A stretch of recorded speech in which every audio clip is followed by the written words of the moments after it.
Peace, everybody. Sweet Science Boxing Academy back with another video.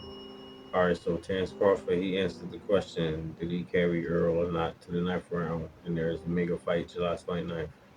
And his answer was no.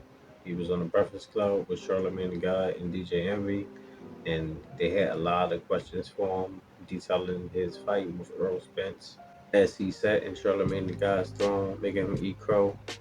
But one of the questions that was asked to him was, did he carry Errol Spence? And Charlamagne the God, he was the one who asked him that, which I'm glad he did because, as y'all know, a lot of people has been saying that, including myself. I wondered, what did he carry him? Because it seemed like he could have got him out of there a lot earlier, what Charlamagne the God said to him. And Terence Crawford said, no, he didn't carry him for 9 rounds. He said that Earl is tough and he's a good fighter. And every time he fell, he kept getting up because he had the will to win, wanted to keep trying to win, and he didn't want to give up. But I'm looking at it, and Terrence, he cool, and you see that here, real humble, nice guy.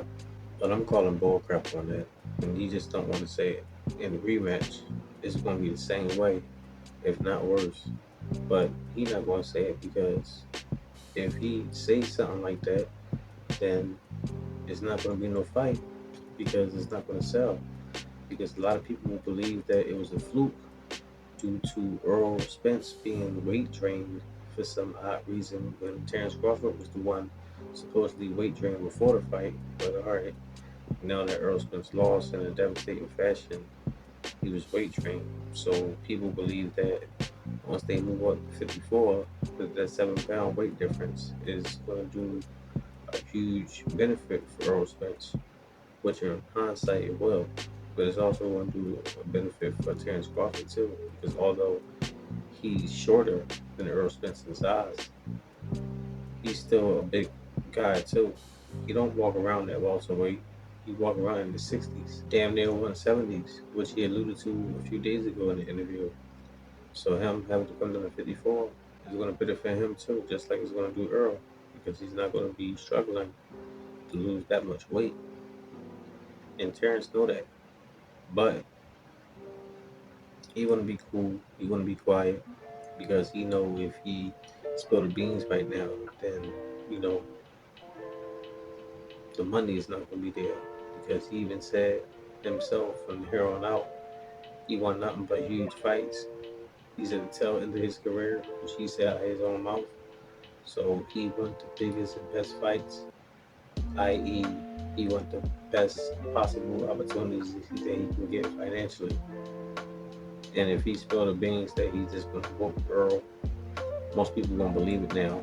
They wouldn't believe it before, but now since they seen their fight, they gonna believe it. And people gonna be like, well, what's the point? They're just gonna beat him up all like that. I'm not spending my money to buy that. So he's gonna let people believe that Earl coming to 154 is gonna do that much better for him in the fight. That gives him the opportunity to demolish Terence Crawford. But people want to know Terence Crawford, his team, and people in the boxing world understand that's all cap. But it's all good though, because it still is going to be a good fight on paper. And I'm curious to see how Earl going to look at 54 as well as Terence Crawford. I'm curious to see how they're going to look at the weigh-ins. I'm curious to see how they're going to be moving in the ring, their timing, their speed, their power. I want to see all that. So I'm all for this fight. But Terrence said that he didn't carry him for 9 rounds. I don't buy that at all. But let me know what y'all think. Drop your comments down below. Make sure you hit the like, subscribe, and hit the bell. I'll see you on the next one. Peace.